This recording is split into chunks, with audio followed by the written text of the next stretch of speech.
துல்கர் சல்மான் நடித்த group cinema பாணியில் கணவர் பெயரில் உள்ள இன்சூரன்ஸ் பணத்துக்காக வேறு ஒருவரை கொன்று கணவர் இறந்து விட்டதாக நாடகமாடிய மனைவி கைது செய்யப்பட்டுள்ளார். கணவரை வெளியூரில் தலைமறைவாக இருக்குமாறு அனுப்பி வைத்துவிட்டு இன்சூரன்ஸ் பணத்தை பெற முயன்றவர் கணவராலேயே சிக்கியது எப்படி? கர்நாடக மாநிலம் பெங்களூரு புறநகரில் உள்ள ஒசக்கோட்டையைச் சேர்ந்த தம்பதி முனுசாமி கவுடா மற்றும் சில்பா ராணி. முனிசாமி கவுடா அந்த பகுதியில் டயர் விற்பனை கடை நடத்தி வருகிறார். சில தினங்களுக்கு முன்னர் வீட்டிலிருந்து முனுசாமி காணாமல் போனார். ஹசன் மாவட்டம் அரசிகெரே அருகே கொல்லஹள்ளி கேட் பகுதியில் கொலை செய்யப்பட்ட நிலையில் ஒரு சடலத்தை மீட்டனர்.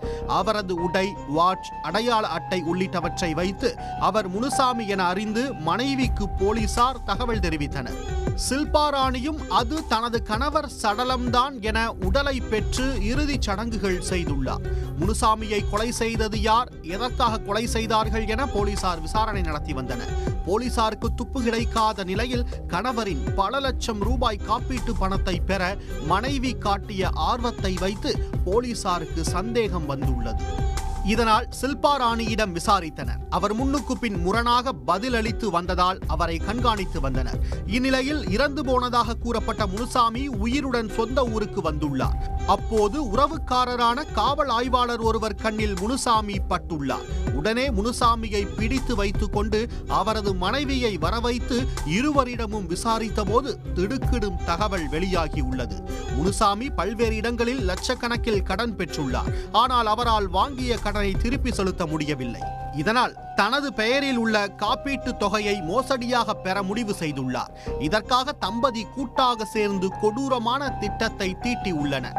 அதன்படி முனுசாமி போன்று தோற்றம் கொண்ட அப்பாவி ஒருவரிடம் ஆசை வார்த்தை கூறி தங்கள் காரில் அழைத்து சென்றுள்ளனர். ஹசன் மாவட்டம் அரசிகெரே அருகே கொல்லஹள்ளி கேட் பகுதியில் வைத்து லாரி ஓட்டுநர் ஒருவர் மூலம் அவரை கொலை செய்துள்ளனர். பின்னர் முனுசாமியின் உடை, வாட்ச் உள்ளிட்டவற்றை அணிவித்து அவருடைய அடையாள அட்டைகளையும் சட்டை பைக்குள் வைத்து முனுசாமி போல் சித்தரித்து சடலத்தை வீசிவிட்டு சென்றதாக தெரிகிறது.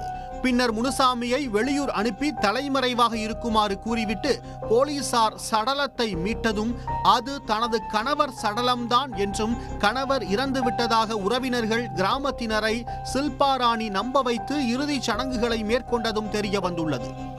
முனிசாமி வேலைக்கு செல்லாமல் வெளியூரில் சுற்றித் திரிந்துள்ளார். சில்பா ராணியும் கணவரை இழந்த வேதனையில் வாழ்வது போல் சொந்த ஊரில் நடித்து வந்துள்ளார். இதற்கிடையே சொந்த ஊரில் என்ன நடக்கிறது என தெரியாமல் முனிசாமி ஊர் திரும்பிய போதுதான் போலீசாரிடம் சிக்கியுள்ளார்.